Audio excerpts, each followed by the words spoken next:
Assalamualaikum warahmatullahi wabarakatuh. Hamdan syukran lillah amma ba'd. Sahabat manusia plural yang saya hormati dan saya banggakan. Akhirnya polemik nasab itu berujung di meja hukum. Kang Bahar sekarang dilaporkan. Orang yang pertama kali menyebabkan polemik itu berkepanjangan sampai sekarang. Dia yang mengatakan bahwa keturunan Wali Songo itu sudah tidak ada. Itu kan yang membuat ribut sampai sekarang. Bahkan muncul penelitian Kiai Haji Ma'ruf Utsman Al-Bantani yang mengatakan bahwa Ba'lawi terputus nasabnya kepada baginda Nabi Shallallahu Alaihi Wasallam. Turunan-turunan Wali Songo banyak yang kemudian protes di mana-mana dengan ucapan Kang Bahar itu. Dan itu hanya sebatas debat kusir tanpa ada penyelesaian sampai sekarang. Udah beberapa bulan tuh ya. Itu udah bukan beberapa hari, tapi udah beberapa bulan. Dan alhamdulillah sekarang masuk ke meja hijau, masuk ke meja hukum Bahar Smith karena ucapannya dilaporkan untuk mempertanggungjawabkan setiap apa yang telah dia ucapkan. Dan itu saya kira sangat bagus sekali untuk minimal mereda polemik tentang nasab ini. Karena pada akhirnya kedua kubu ini ngotot-ngototan kan. Nggak jelas kan. Hasilnya kan nggak jelas. Tapi minimal kita menjadi tahu. Oh, kemudian ada perbedaan yang cukup tajam. Perbedaan pendapat yang cukup tajam. Ijtihad yang cukup tajam. Tinggal kemudian diserahkan kepada publik. Anda mau mempercayai Ba'lawi sebagai turunan baginda Nabi atau tidak? Kan itu ya. Silahkan diserahkan kepada masyarakat. Kan itu. Oke, kita dengarkan dulu sama-sama nih ya. Keterangan yang melaporkan di Mabes Polri. Melaporkan bahwasanya hal tersebut merupakan hal yang tidak benar dan merupakan hal yang melanggar UU ITE dan merupakan hal yang pidana. Dan beserta saya juga ada para saksi yang melihat, ada Pak Sayuti dan Mas Irfan Nusi, dan juga ada pandangan selebriti Mbak Dea Baca yang juga melihat perkembangannya di media sosial. Nah, karena pernyataan daripada Bahar bin Smith ini juga menimbulkan kegaduhan di publik. Di YouTube juga ada bahwasanya para kiai-kiai tidak setuju bahwasanya Wali Songo disebut tidak berketurunan. Contoh ada Kiai Bani Usman, ada Gus Fuad Pleret, dan lain sebagainya, ada Kiai Nur Ihya. Jadi di dunia maya sudah menjadi polemik dampak daripada pernyataan Bahar bin Smith yang menyatakan Wali Songo tidak berketurunan. Mungkin itu. Pasal yang dilaporkan apa nantinya? UU ITE ya, itu dari pengacara yang lebih paham, pasal 45 ya. Oke. Menambahi dari beliau, jadi beliau juga pengen melaporkan statement-statement yang tidak cocok untuk zaman ini, yaitu Habib bodoh lebih mulia daripada 70 kiai yang alim, gitu ya Gus ya. Betul. Bayangkan kita ini yang bukan kiai, apalagi di bawah itu kan. Satu Habib bodoh aja katanya lebih mulia daripada 70 kiai yang alim.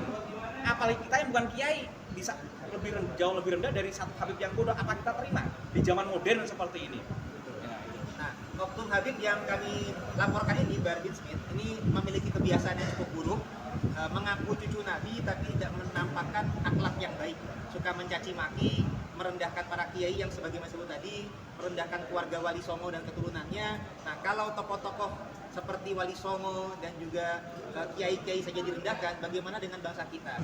Nah, di media sosial itu juga ada contoh-contoh yang menampakkan dia tuh dicium kakinya, merendahkan santri-santrinya, minta dilayani yang berlebihan, padahal itu tidak sesuai dengan akhlak Rasulullah yang diajarkan. Oke, jelas.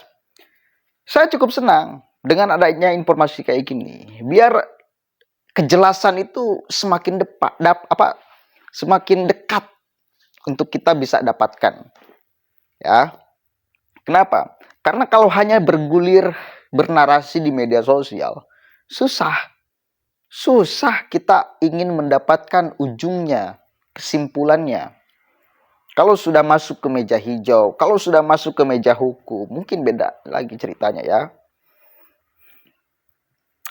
Karena gini loh, sekarang itu hampir sudah melupakan akar persoalan. Ya. Kenapa polemik ini berkelanjutan sampai sekarang? hampir melupakan bahwa dulu yang menjadi biang kerok pertama kali ribut soal nasab itu Kang Bahar, yang mengatakan bahwa nasab Wali Songo itu nggak ada, terputus. Kan itu. Oh, banyak turunan-turunan Wali Songo yang pada saat itu marah, bahkan sampai sekarang. Malah merembet kemana-mana kan. Ya, malah merembet kemana-mana. Meskipun ada nilai positifnya, satu kali lagi. Ada banyak nilai positifnya. Nilai negatifnya juga ada. Cuma lebih banyak nilai positifnya menurut saya. Karena keterbukaan informasi, itu kita sudah tahu. Dulu itu kita tidak tahu. Semua publik dulu, kalaupun tidak semua, mayoritas lah ya, itu menganggap bahwa 100% nasab Ba'lawi itu tersambung kepada baginda Nabi Shallallahu Alaihi Wasallam. 100%. Tanpa ada keraguan. Tanpa ada kemudian pertanyaan benar atau tidak. Hanya karena tampilannya seperti itu, lalu punya muka seperti itu, lalu kita percaya. Kan itu sederhana kan untuk kita bisa percaya sebagai masyarakat. Seperti itu doang. Kita bukan ahli nasab lagi. Tidak punya perangkat untuk kemudian meneliti apakah nasab mereka benar nyampe kepada baginda Nabi atau tidak. Kan gitu ya. Tapi ketika hadir Kiai Haji Imad bin Utsman Al-Bantani dengan dipicu awalnya oleh Bahar Smith yang meragukan nasab Wali Songo, akhirnya kita tahu, oh, ternyata ada perbedaan yang sangat tajam. Pendapat, ada ijtihad yang sangat tajam dari kedua belah pihak. Ada yang percaya nasabnya nyambung kepada baginda Nabi, ada yang tidak. Dasarnya sama-sama punya dasar, sama-sama punya dalil. Ini keuntungannya. Ya, positifnya ini. Kenapa? Karena orang lalu kemudian bisa objektif. Tidak fanatik buta. Kan itu ya. Tidak fanatik buta. Apalagi ketika polemik nasab ini kemudian berlanjut, kita menjadi tahu watak satu persatu. Atau banyak Habib yang kemudian mengeluarkan watak yang itu sama sekali tidak untuk ditiru menurut saya oleh umat baginda Nabi. Watak kesombongan, watak merendahkan orang lain, watak merasa paling benar. Gitu ya. Kan kita menjadi tahu. Sementara watak-watak itu sama sekali tidak menjadi contoh, teladan baginda Nabi.